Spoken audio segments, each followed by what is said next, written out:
फलक की कहानियों का अद्भुत संसार। किस्सा कहानी, कहानियाँ जिसमें लिखते हैं हम खुद को।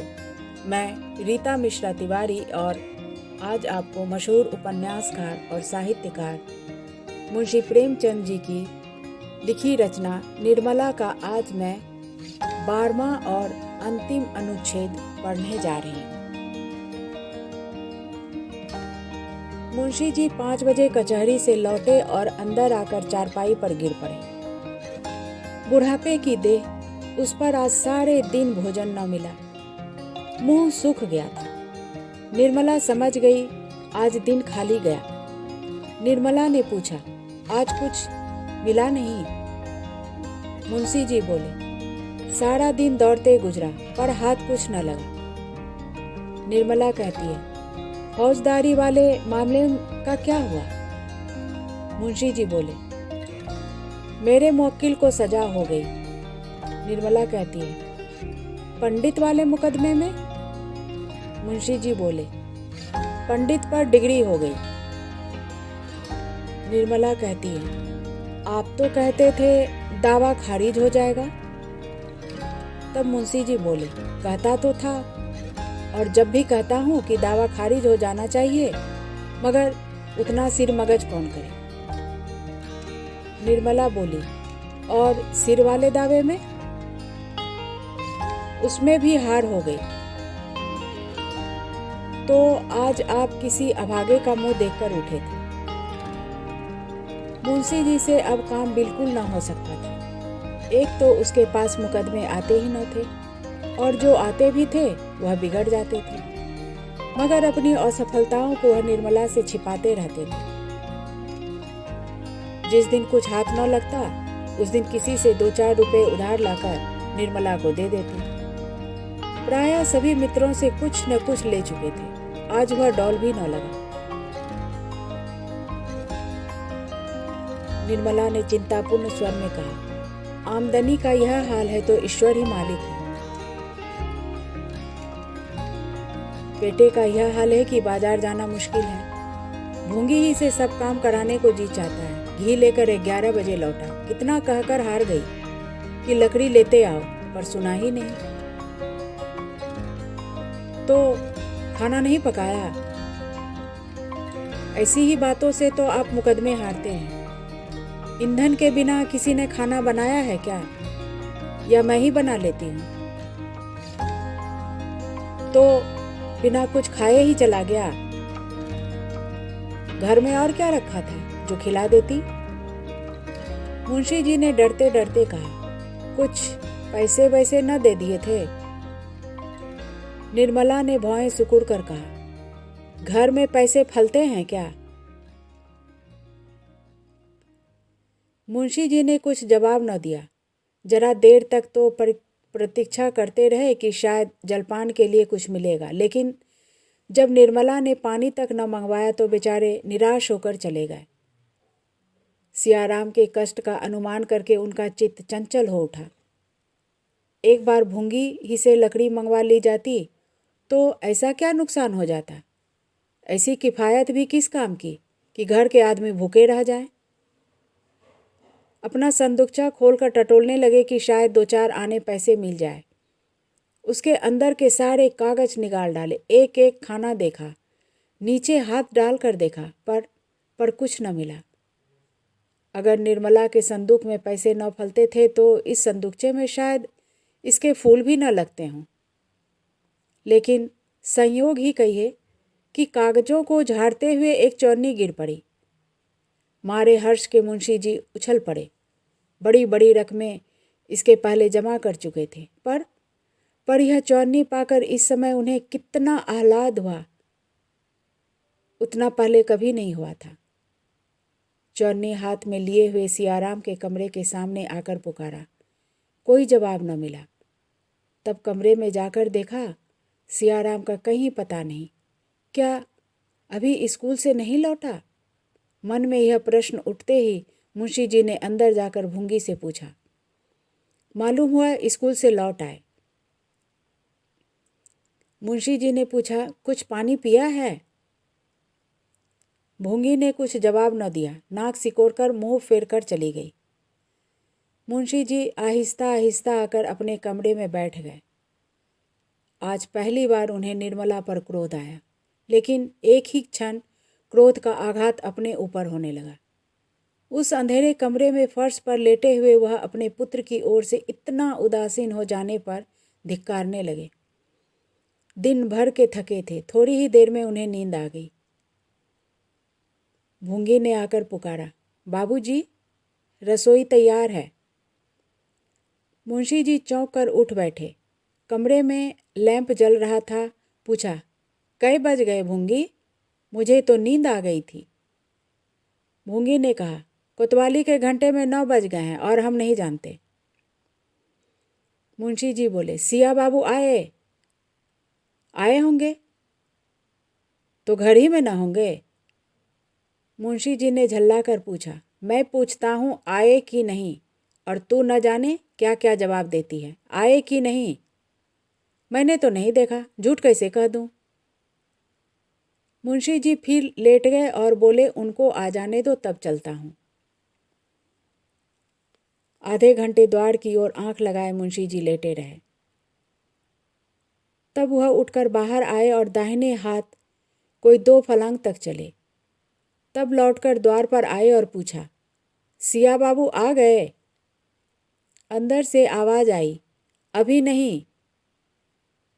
मुंशी जी फिर बाईं ओर चले और गली के नुक्कड़ तक गए। सियाराम कहीं दिखाई न दिया।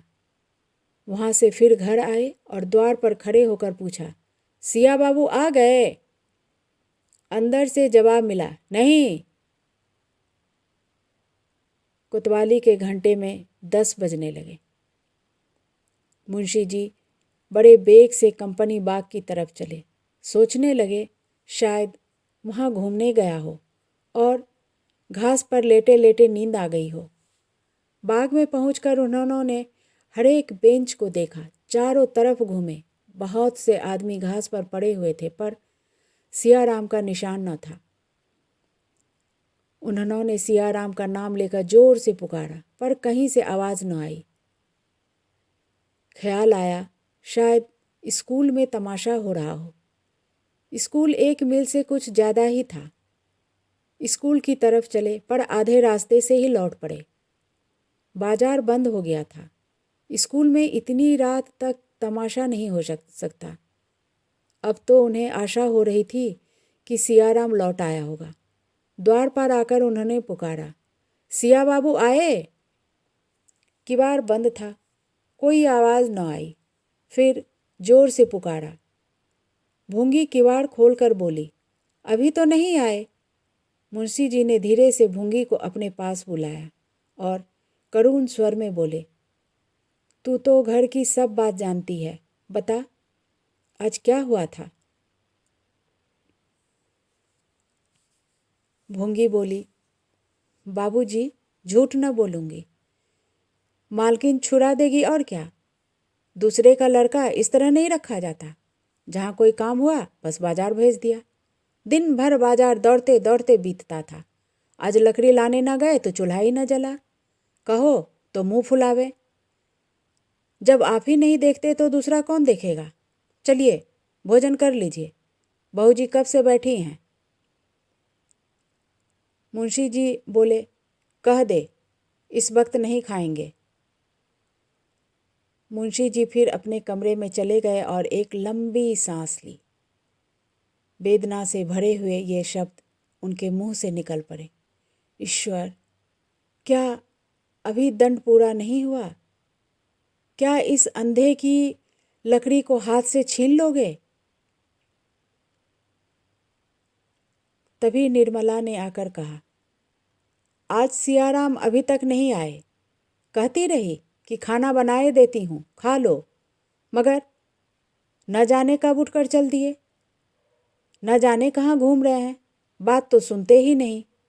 कब तक उनकी राह देखा करूँ? आप चलकर खा लीजिए, उनके लिए खाना उठाकर रख दूंगी। मुंशी जी ने निर्मला की ओर कठोर नेत्रों से देखकर कहा, अभी कै बजे होंगे? क्या जाने, 10 बजे होंगे। जी नहीं, 12 बजे हैं। 12 बज गए? इतने देर तो कभी न करते थे। तो कब तक उनकी राह देखोगे? दोपहर को भी कुछ नहीं खाया था। ऐसा सैलानी लड़का मैंने नहीं देखा।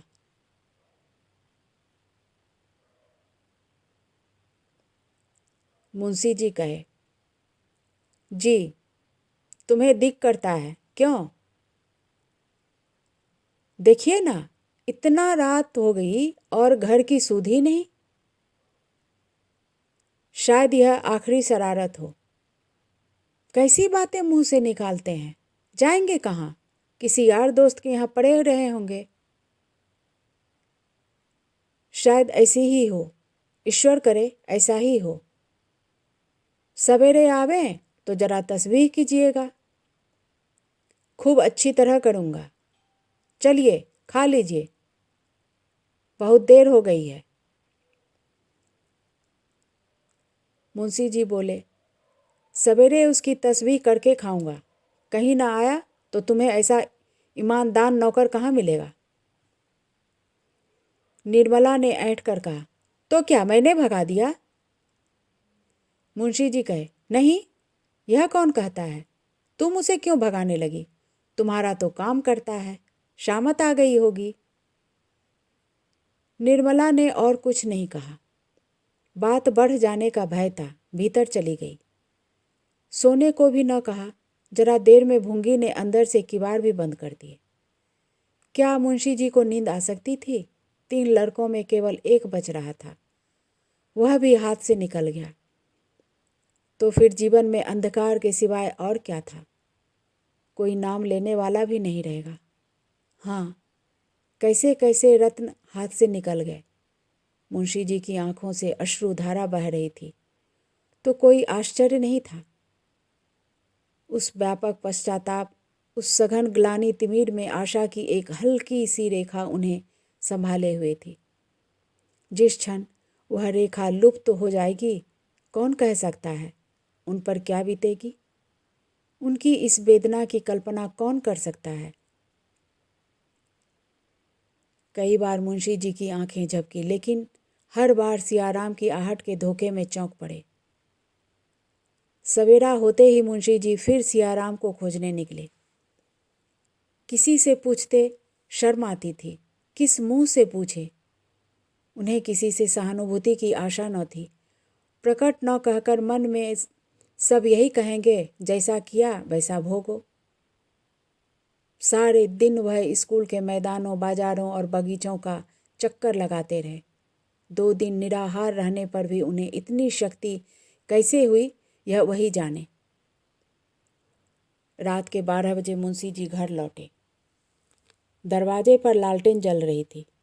निर्मला द्वार पर खड़ी थी। देखते ही बोली, कहा भी नहीं, न जाने कब चल दिए, कुछ पता चला? मुंशी जी ने आगन्य नेत्रों से ताकते हुए कहा, हट जाओ सामने से, नहीं तो बहुत बुरा होगा। मैं आपे में नहीं हूँ, यह तुम्हारी करनी है। तुम्हारे ही कारण आज मेरी यह दशा हो रही है। आज से 6 साल पहले क्या इस घर की यह दशा थी? तुमने मेरा बना बनाया घर बिगाड़ दिया। तुमने मेरे लहलहाते बाग को उजाड़ डाला। केवल एक ठूंठ रह गया है, उसका निशान मिटाकर तुम्हें संतोष होगा। मैं अपना सर्वनाश करने के लिए तुम्हें घर नहीं लाया था। सुखी जीवन को और भी सुखमय बनाना चाहता था। यह उसी का प्रायश्चित है। जो लड़के पान की तरह फेरे जाते थे, उन्हें मेरे जीते जी तुमने चाकर समझ लिया, और मैं आंखों से सब कुछ देखते हुए भी अंधा बना बैठा रहा। जाओ, मेरे लिए थोड़ा सा संख्या भेज दो। बस यही कसर रह गई है, वह भी पूरी हो जाए। निर्मला ने रोते हुए कहा, मैं तो अभागिन हूँ ही। आप कहेंगे तब जानूंगी। न जाने ईश्वर ने मुझे जन्म ही क्यों दिया। मगर यह आपने कैसे समझ लिया कि सियाराम आवेंगे ही नहीं? मुंशी जी ने अपने कमरे की ओर जाते हुए कहा, जलाओ मत, जाकर खुशियाँ मनाओ, तुम्हारी मनोकामना पूरी हो गई। निर्मला सारी रात रोती रही। इतना कलंक उसने सियाराम को गहने ले जाते देखने पर भी मुंह खोलने का साहस नहीं किया। क्यों? इसीलिए तो कि लोग समझेंगे कि यह मिथ्या दोषारोपण करके लड़के से बैर साध रही है। आज उसके मौन रहने पर उसे अपराधीन ठहराया जा रहा है। यदि वह सियाराम को उसी क्षण रोक देती और जियाराम लज्जावश कहीं भाग जाता तो क्या उसके सिर अपराध न मढ़ा जाता?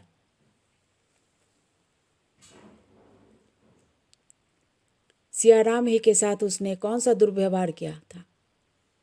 वह कुछ बचत करने के लिए ही विचार से तो सियाराम से सौदा मंगवाया करती थी। क्या वह बचत करके अपने लिए गहने गढ़वाना चाहती थी? जब आदमी की यह हाल हो रहा है तो पैसे पैसे पर निगाह रखने के सिवाय कुछ जमा करने का उसके पास और साधन ही क्या था? जवानों की जिंदगी का तो कोई भरोसा ही नहीं, बूढ़ों की जिंदगी का क्या ठिकाना। बच्ची के विवाह के लिए वह किसके सामने हाथ फैलाती? बच्ची का भार खुद उसी पर तो नहीं था। वह केवल पति की सुविधा ही के लिए तो बटोरने का प्रयत्न कर रही थी। पति की ही क्यों? सियाराम भी तो पिता के बाद घर का स्वामी होता। बहन के विवाह करने का भार क्या उसके सिर पर न पड़ता? निर्मला सारी कतर ब्योंत पति और पुत्र का संकट मोचन करने ही के लिए कर रही थी। बच्ची का विवाह इस परिस्थिति में संकट के सिवा और क्या था? पर इसके लिए भी उसके भाग्य में अपयश ही बदा था। दोपहर हो गई पर आज भी चूल्हा नहीं जला। खाना भी जीवन का काम है, इसकी किसी को सूध ही नहीं। मुंशी जी बाहर बेजान से पड़े थे और निर्मला भीतर थी। बच्ची कभी भीतर जाती कभी बाहर। कोई उससे बोलने वाला न था। बार बार सियाराम के कमरे के द्वार पर जाकर खड़ी होती और भैया भैया पुकारती, पर भैया कोई जवाब न देता था। संध्या समय मुंशी जी आकर निर्मला से बोले, तुम्हारे पास कुछ रुपए हैं? निर्मला ने चौंक कर पूछा, क्या कीजिएगा? मुंशी जी कहे, मैं जो पूछता हूँ उसका जवाब दो। निर्मला कही, क्या आपको मालूम नहीं? देने वाले तो आप ही हैं। तब मुंशी जी बोले, तुम्हारे पास कुछ रुपए हैं या नहीं? अगर है तो मुझे दे दो, न हो तो साफ जवाब दो। निर्मला ने अब भी साफ जवाब न दिया। बोली, होंगे तो घर ही में होंगे, मैंने कहीं और नहीं भेज दिए।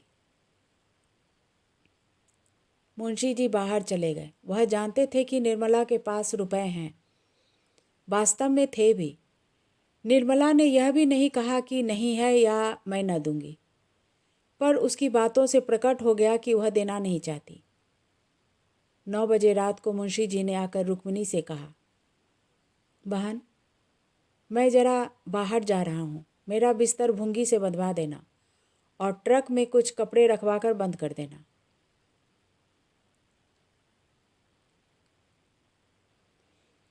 रुक्मिणी भोजन बना रही थी। बोली, बहू तो कमरे में है, कह क्यों नहीं देते? कहाँ जाने का इरादा है? मुंशी जी बोले, मैं तुमसे कहता हूँ, बहू से कहना होता तो तुमसे क्यों कहता? आज तुम क्यों खाना पका रही हो? रुक्मिणी बोली, कौन पकावे? बहू के सिर में दर्द हो रहा है। आखिर इस वक्त कहाँ जा रहे हो? सवेरे चले जाना। मुंशी जी बोले, इसी तरह टालते टालते तो आज 3 दिन हो गए। इधर उधर घूम घाम कर देखूं, शायद कहीं सियाराम का पता मिल जावे। कुछ लोग कहते हैं कि एक साधु के साथ बातें कर रहा था, शायद वह कहीं बहका ले गया हो। रुक्मिणी बोली, तो लौटोगे कब तक? कह नहीं सकता, हफ्ता भर लग जाएगा या महीना भर लग जाएगा, क्या ठिकाना। आज कौन दिन है? किसी पंडित से पूछ लिया है कि नहीं? मुंशी जी भोजन करने बैठे। निर्मला को इस वक्त उन पर बड़ी दया आई। उसका सारा क्रोध शांत हो गया। खुद तो न बोली, बच्ची को जगाकर चुमकारती हुई बोली, देख तेरे बाबूजी कहाँ जा रहे हैं, पूछ तो।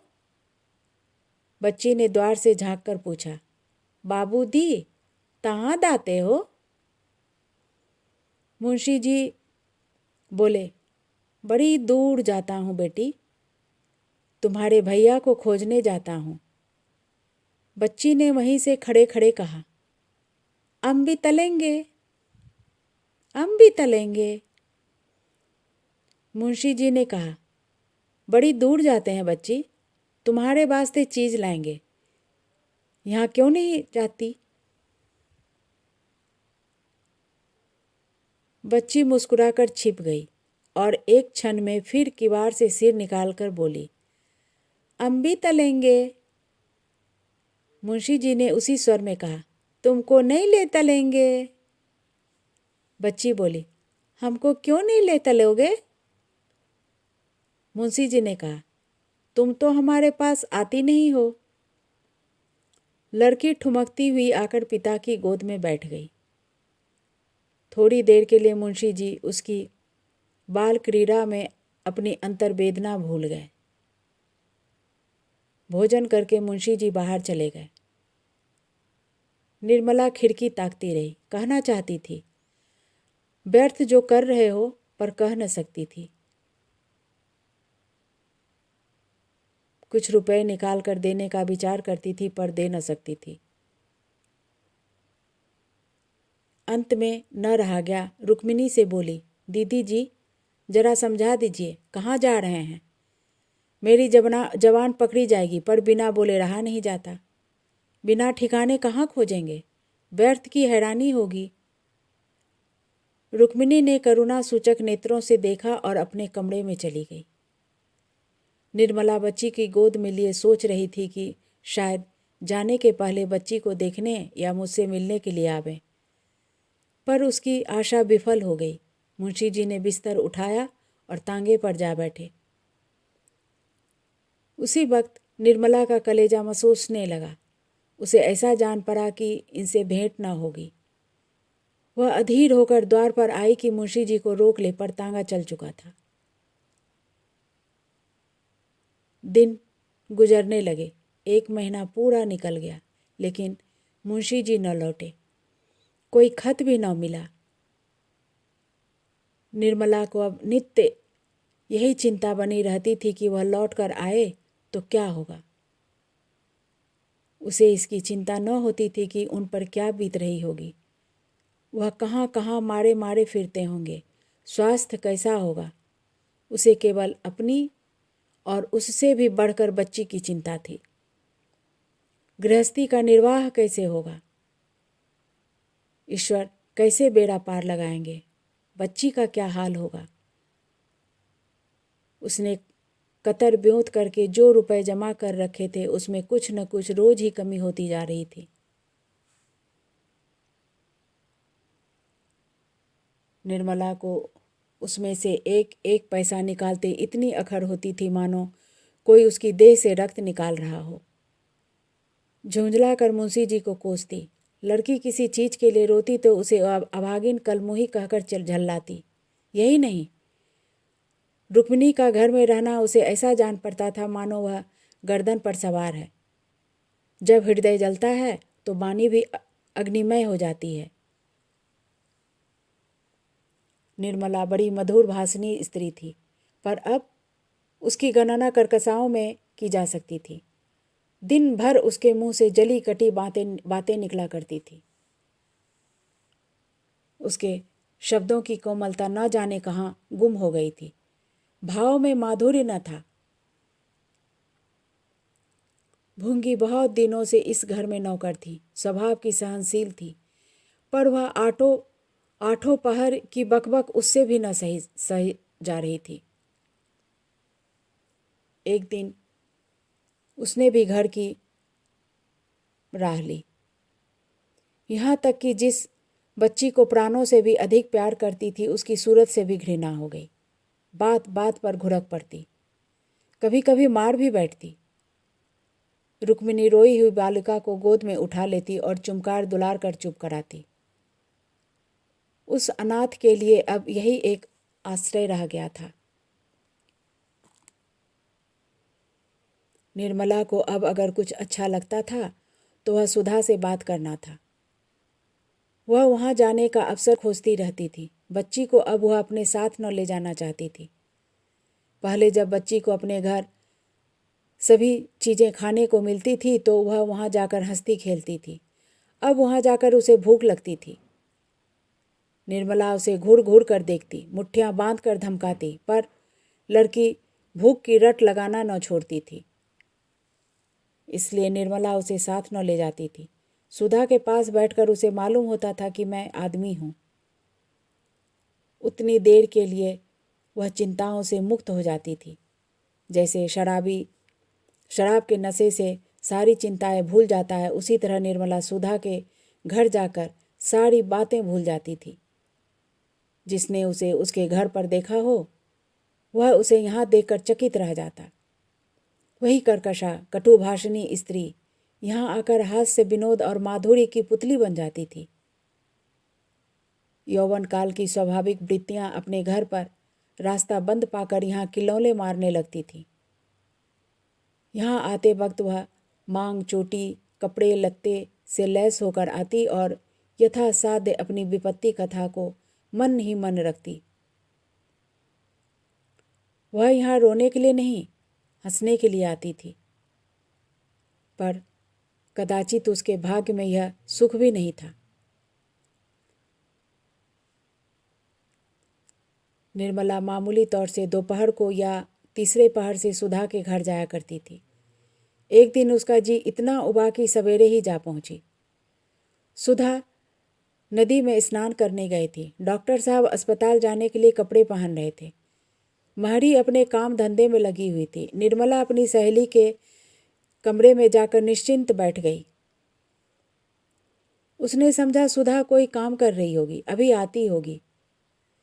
जब बैठे 2-3 मिनट गुजर गए तो उसने अलमारी से तस्वीरों की एक किताब उतार ली और केश खोल पलंग पर लेटकर चित्र देखने लगी। इसी बीच में डॉक्टर साहब को किसी ज़रूरत से निर्मला के कमरे में आना पड़ा।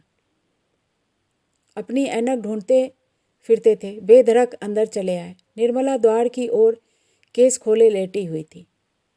डॉक्टर साहब को देखते ही चौंक कर उठ बैठी और सिर ढांकती हुई चारपाई से उतरकर खड़ी हो गई। डॉक्टर साहब ने लौटते हुए चिक के पास खड़े होकर कहा, क्षमा करना निर्मला, मुझे मालूम ना था कि तुम यहाँ हो। मेरी ऐनक मेरे कमरे में नहीं मिल रही है, न जाने कहाँ उतार कर रख दी थी। मैंने समझा शायद यहाँ हो। निर्मला ने चारपाई के सिरहाने पर निगाह डाली तो ऐनक की डिबिया दिखाई दी। उसने आगे बढ़कर डिबिया उतार ली और सिर झुकाए देह समेटे संकोच से डॉक्टर साहब की ओर हाथ बढ़ाया।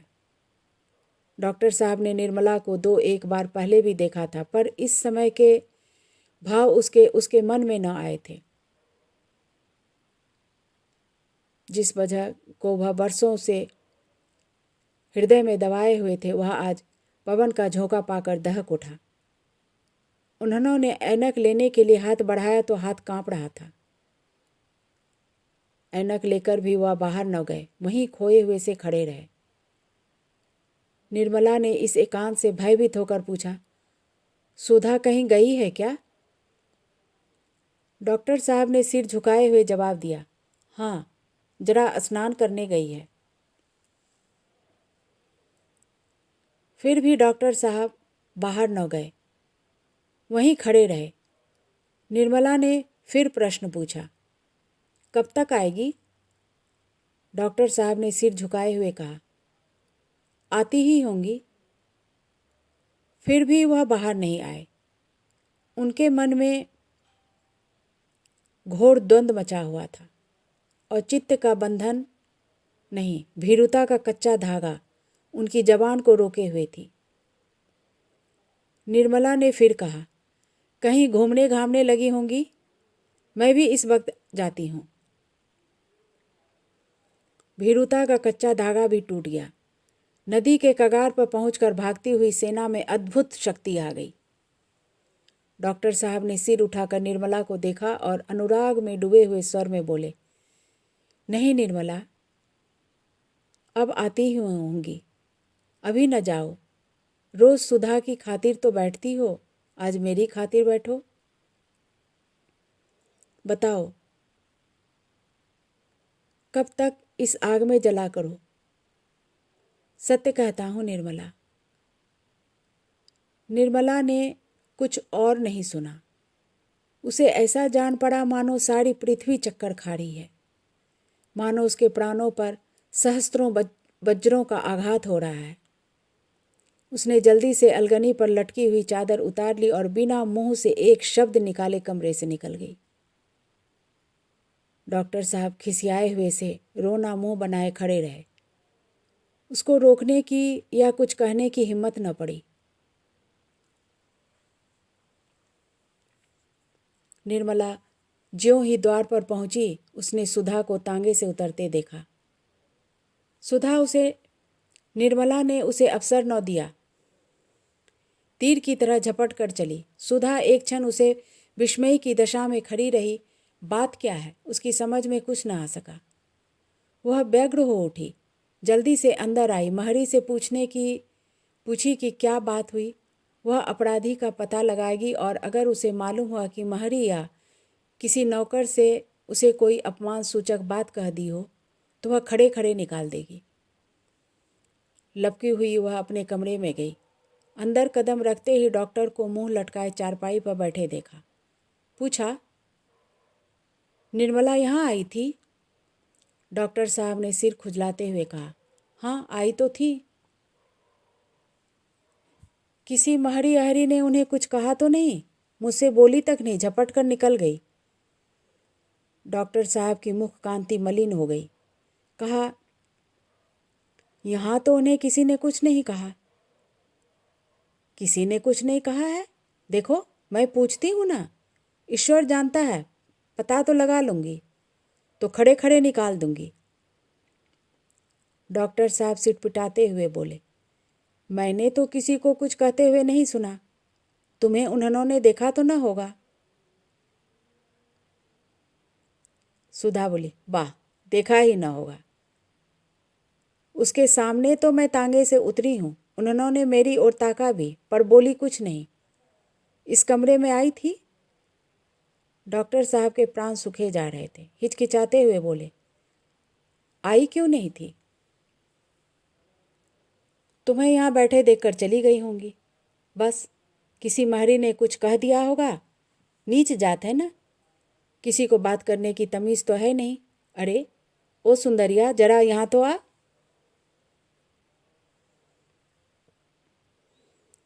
डॉक्टर साहब बोले, उसे क्यों बुलाती हो? वह यहाँ से सीधे दरवाजे की तरफ गई, महरियों से बात तक नहीं हुई है। तो फिर तुम्ही ने कुछ कह दिया होगा। डॉक्टर साहब का कलेजा धक धक करने लगा। बोले, मैं भला क्या कह देता? क्या ऐसा गवाह हूँ? तुमने उन्हें जाते देखा तब भी बैठे रह गए। मैं यहाँ था ही नहीं, बाहर बैठक में अपनी ऐनक ढूंढता रहा। जब वहाँ न मिली तो मैंने सोचा शायद अंदर हो। यहाँ आया तो उन्हें बैठा देखा। मैं बाहर जाना चाहता था कि उन्होंने खुद पूछा, किसी चीज़ की ज़रूरत है? मैंने कहा, जरा देखना यहाँ मेरी ऐनक तो नहीं। ऐनक इसी सिरहाने वाले ताक पर थी। उन्होंने उठाकर दे दी। बस इतनी ही बात हुई है। बस? तुम्हें ऐनक देते ही वह झल्लाई बाहर चली गई, क्यों? डॉक्टर साहब बोले, झल्लाई हुई तो नहीं चली गई। जाने लगी तो मैंने कहा, बैठिए, वह आती होंगी। न बैठी तो मैं क्या करता? सुधा ने कुछ सोच कर कहा, बात कुछ समझ में नहीं आती। मैं जरा उसके पास जाती हूँ, देखूँ क्या बात है। डॉक्टर साहब बोले, तो चली जाना, ऐसी जल्दी क्या है? सारा दिन तो पड़ा हुआ है। सुधा ने चादर ओढ़ते हुए कहा, मेरे पेट में खलबली मची हुई है।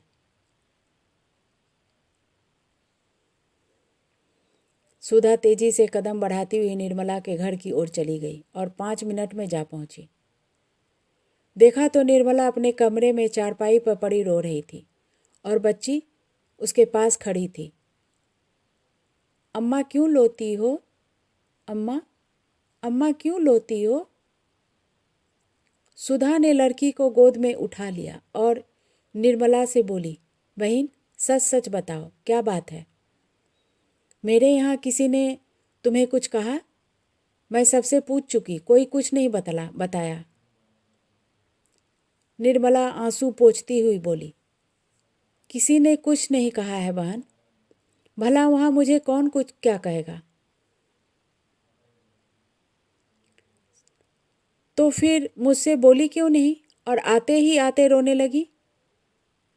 अपने नसीबों को रो रही हूँ और क्या। तुम यूँ ना बतलाओगी तो मैं कसम दूंगी। कसम? कसम बसम ना खाना है भाई, मुझे किसी ने कुछ नहीं कहा।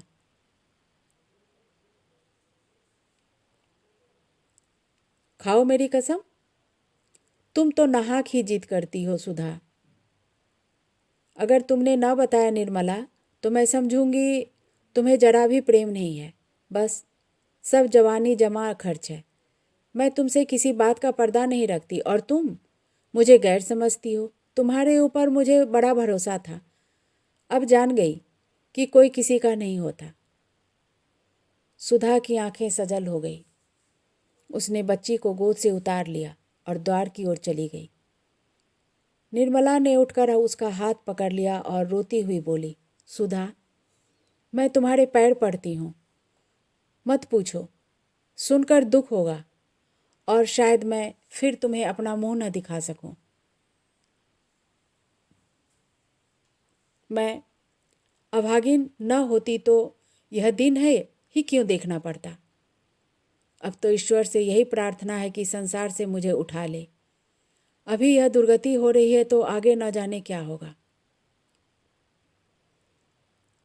इन शब्दों में जो संकेत था वह बुद्धिमती सुधा से छिपा न रह सका। वह समझ गई कि डॉक्टर साहब ने कुछ छेड़छाड़ की है।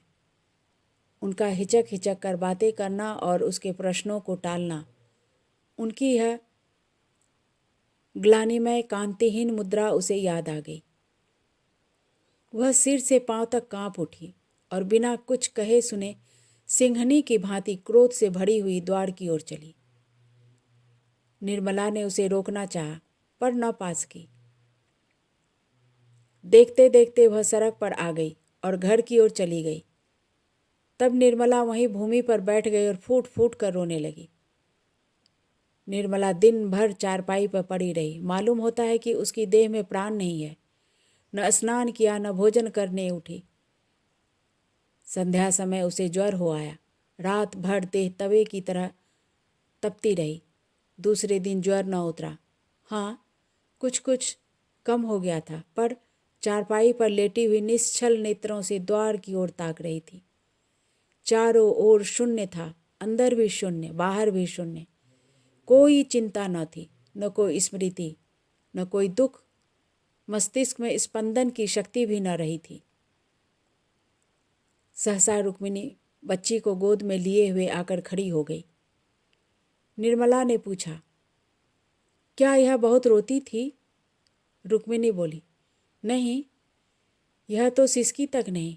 रात भर चुपचाप पड़ी रही। सुधा ने थोड़ा सा दूध भेज दिया था। निर्मला कहती है, अहिरीन दूध नहीं दे गई थी? रुक्मिणी बोली, कहती थी पिछले पैसे दे दो तो दूँ। तुम्हारा जी अब कैसा है? निर्मला बोली, मुझे कुछ नहीं हुआ है, कल देह गर्म हो गई थी। रुक्मिणी कहती है, डॉक्टर साहब का बुरा हाल है। निर्मला ने घबरा कर पूछा, क्या हुआ? क्या कुशल से हैं ना? रुक्मिणी कहती है, कुशल से हैं कि लाश उठाने की तैयारी हो रही है। कोई कहता है जहर खा लिया था, कोई कहता है दिल का चलना बंद हो गया था। भगवान जाने क्या हुआ था। निर्मला ने एक ठंडी सांस ली और रूंधे हुए कंठ से बोली, हे भगवान, सुधा की क्या गति होगी, कैसे जिएगी?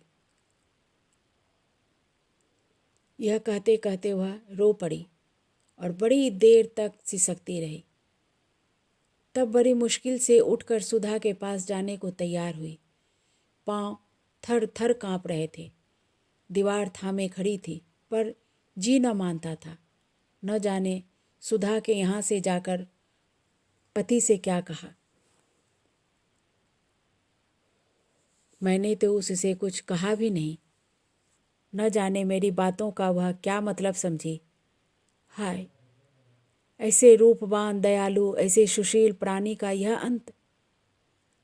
अगर निर्मला को मालूम होता कि उसके क्रोध का यह भीषण परिणाम होगा तो वह जहर का घूंट पीकर भी उस बात को हंसी में उड़ा देती। यह सोचकर कि मेरी ही निष्ठुरता के कारण डॉक्टर साहब का यह हाल हुआ, निर्मला के हृदय के टुकड़े होने लगे।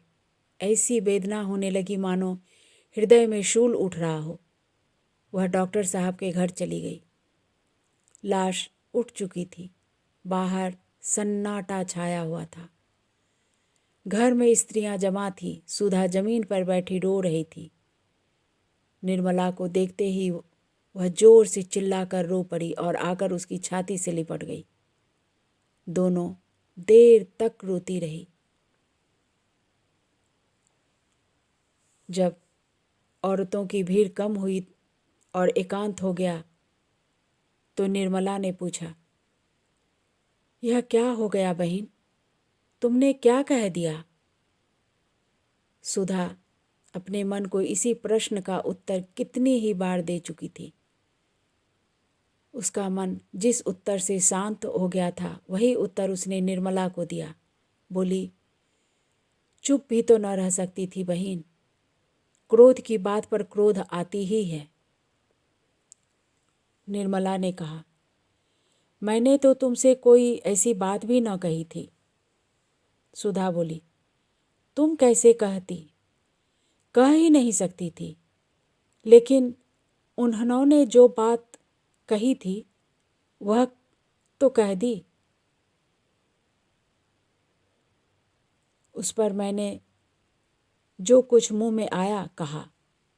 जब एक बात दिल में आ गई तो उसे क्या हुआ समझना चाहिए था। अवसर और घात मिले तो वह अवश्य ही पूरी हो। यह कहकर कोई नहीं निकल सकता कि मैंने तो हंसी की थी। एकांत में ऐसा शब्द जबान पर लाना ही कह देता है कि नीयत बुरी थी। मैंने तुमसे कभी कहा नहीं बहन, लेकिन मैंने उन्हें कई बार तुम्हारी ओर झांकते देखा था। उस वक्त मैंने भी यही समझा कि शायद मुझे धोखा हो रहा हो। जब मालूम हुआ कि उसके ताक झांक का क्या मतलब था, मगर मैंने दुनिया ज़्यादा देखी थी तो तुम्हें अपने घर न आने देती। कम से कम तुम पर उनकी निगाह कभी न पड़ने देती। लेकिन यह क्या जानती थी कि पुरुषों के मुंह में कुछ और, मन में कुछ और होता है। ईश्वर को जो मंजूर था वह हुआ। ऐसे सौभाग्य से मैं वैधव्य को बुरा नहीं समझती। दरिद्र प्राणी उस धनी से कहीं सुखी है जिसे उसका धन सांप बनकर काटने दौड़े। उपवास कर लेना आसान है, विषैला भोजन करना उससे कहीं मुश्किल। इसी वक्त डॉक्टर सिन्हा के छोटे भाई और कृष्णा ने घर में प्रवेश किया। घर में कोहराम मच गया। 1 महीना और गुजर गया। सुधा अपने देवर के साथ तीसरे ही दिन चली गई। अब निर्मला अकेली थी। पहले हंस बोलकर जी बहला लिया करती थी, अब रोना ही एक काम रह गया। उसका स्वास्थ्य दिन बर दिन बिगड़ता चला गया। पुराने मकान का किराया अधिक था। दूसरा मकान थोड़ा किराए का लिया। यह तंग गली में था। अंदर एक कमरा था और छोटा सा आंगन। न प्रकाश जाता था न वायु। दुर्गंध उड़ा करती थी। भोजन का यह हाल था कि पैसे रहते हुए भी कभी कभी उपवास करना ही पड़ता था। बाजार जाए कौन? फिर अपना कोई मर्द नहीं, कोई लड़का नहीं, तो रोज भोजन बनाने का कष्ट कौन उठाए? औरतों के लिए रोज भोजन करने की आवश्यकता ही क्या? अगर एक वक्त खा लिया तो 2 दिन के लिए छुट्टी हो गई। बच्ची के लिए ताज़ा हलवा या रोटियां बन जाती थी। ऐसी दशा में स्वास्थ्य क्यों न बिगड़ता? चिंता, शोक, दुर्वस्था एक हो तो कोई कहे। यहाँ तो त्रैताप का धावा था। उस पर निर्मला ने दवा खाने की कसम खा ली थी। करती ही क्या? उन थोड़े से रुपयों में दवा की गुंजाइश कहाँ थी? जहाँ भोजन का ठिकाना न था वहाँ दवा का जिक्र ही क्या।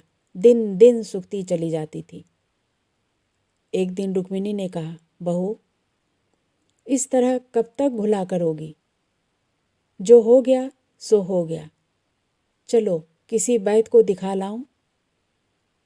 निर्मला ने विरक्त भाव से कहा, जिसे रोने के लिए जीना है उसका मर जाना ही अच्छा है। रुक्मिणी बोली, बुलाने से तो मौत नहीं आती। निर्मला कहती है, मौत तो बिन बुलाए आती है, बुलाने में क्यों ना आएगी? उसके आने में बहुत दिन लगेंगे बहन। जय दिन चलती हूँ उतने साल समझ लीजिए। रुक्मिणी कही, दिल ऐसा छोटा मत करो बहू, अभी संसार का सुख ही क्या देखा है।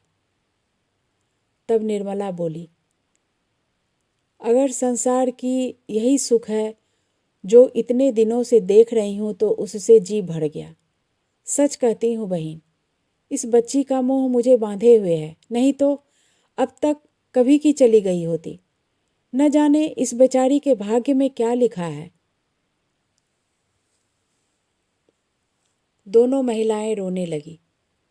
इधर जब से निर्मला ने चारपाई पकड़ ली है, रुक्मिणी के हृदय में दया का सोता सा खुल गया है। द्वेष का लेश भी नहीं रहा। कोई काम करती हो, निर्मला की आवाज़ सुनते ही दौड़ पड़ती है। घंटों उसके पास कथा पुराण सुनाया करती है। कोई ऐसी चीज़ पकाना चाहती है जिसे निर्मला रुचि से खाए। निर्मला को कभी हंसते देख लेती है तो निहाल हो जाती है। और बच्ची को तो अपने गले का हार बनाए रहती है। उसी की नींद सोती है, उसी की नींद जागती है। वही बालिका अब उसके जीवन का आधार है। रुक्मिणी ने जरा देर बाद कहा, बहू, तुम इतनी निराश क्यों होती हो? भगवान चाहेंगे तो तुम 2-4 दिन में अच्छी हो जाओगी। मेरे साथ आज वैद्य जी के पास चलो, बड़े सज्जन हैं। निर्मला कही, दीदी जी, अब मुझे किसी वैद्य हकीम की दवा का कोई फ़ायदा नहीं। आप मेरी चिंता न करें। बच्ची को आपकी गोद में छोड़े जाती हूँ। अगर जीती जागती रहे तो किसी अच्छे कुल में विवाह कर दीजिएगा। मैं तो इसके लिए अपने जीवन में कुछ न कर सकी, केवल जन्म देने भर की अपराधिनी हूँ। चाहे कुंवारी रखिएगा, चाहे विष देकर मार डालिएगा, पर कुपात्र के गले न मढ़िएगा। इतनी ही आपसे मेरी विनय है। मैंने आपकी कुछ सेवा न की, इसका बड़ा दुख हो रहा है। मुझ अभागिनी से कुछ भी सुख नहीं मिला। जिस पर मेरी छाया भी पड़ गई उसका सर्वनाश हो गया। अगर स्वामी जी कभी घर आवें तो उनसे कहिएगा कि इस करमजली के अपराध क्षमा कर दे। रुक्मिणी रोती हुई बोली, बहू, तुम्हारा कोई अपराध नहीं। ईश्वर से कहती हूँ, तुम्हारी ओर से मेरे मन में जरा भी मैल नहीं है। हाँ, मैंने सदैव तुम्हारे साथ कपट किया, इसका मुझे मरते दम तक दुख रहेगा। निर्मला ने कातर नेत्रों से देखते हुए कहा, दीदी जी, कहने की बात नहीं, पर बिना कहे जा नहीं जाता, पर बिना कहे रहा नहीं जाता। स्वामी जी ने हमेशा मुझे अविश्वास की दृष्टि से देखा, लेकिन मैंने कभी मन में भी उनकी अपेक्षा नहीं की। जो होना था वह तो हो ही चुका था। अधर्म करके अपना परलोक क्यों बिगाड़ती? पूर्व जन्म में न जाने कौन सा पाप किया था जिसका यह प्रायश्चित करना पड़ा। इस जन्म में कांटे बोती तो कौन गति होती। निर्मला की सांस बड़े वेग से चलने लगी। फिर खाट पर लेट गई और बच्ची की ओर एक ऐसी दृष्टि से देखा जो उसके चरित्र जीवन की संपूर्ण विमुक्त कथा की बृहद आलोचना थी। वाणी में इतनी सामर्थ्य कहाँ। 3 दिनों तक निर्मला की आंखों से आंसुओं की धारा बहती रही। वह न किसी से बोलती थी, न किसी की ओर देखती थी और न किसी का कुछ सुनती थी, बस रोए चली जाती थी। उस वेदना का कौन अनुमान कर सकता है। चौथे दिन संध्या समय वह विपत्ति कथा समाप्त हो गई। उसी समय जब पशु पक्षी अपने अपने बसेरे को लौट रहे थे, निर्मला का प्राण पक्षी भी दिन भर शिकारियों के निशानों, शिकारी चिड़ियों के पंजों और वायु के प्रचंड झोंकों से आहत होकर व्यथित अपने बसेरे की ओर उड़ चला। मोहल्ले के लोग जमा हो गए थे। लाश बाहर निकाली गई। कौन दाह करेगा, यह प्रश्न उठा। लोग इसी चिंता में थे कि सहसा एक बूढ़ा पथिक एक बगीचा लटकाए आकर खड़ा हो गया। यह मुंशी तोताराम था। यह कहानी बस इतनी है। अभी आप सुन रहे थे मुंशी प्रेमचंद जी की लिखी कहानी निर्मला, रीता मिश्रा जी की आवाज में। ये कहानी यहीं समाप्त होता है। अगर आपको कहानी अच्छी लगी हो तो चैनल को सब्सक्राइब अवश्य करें। फिर मिलते हैं एक नई कहानी के साथ।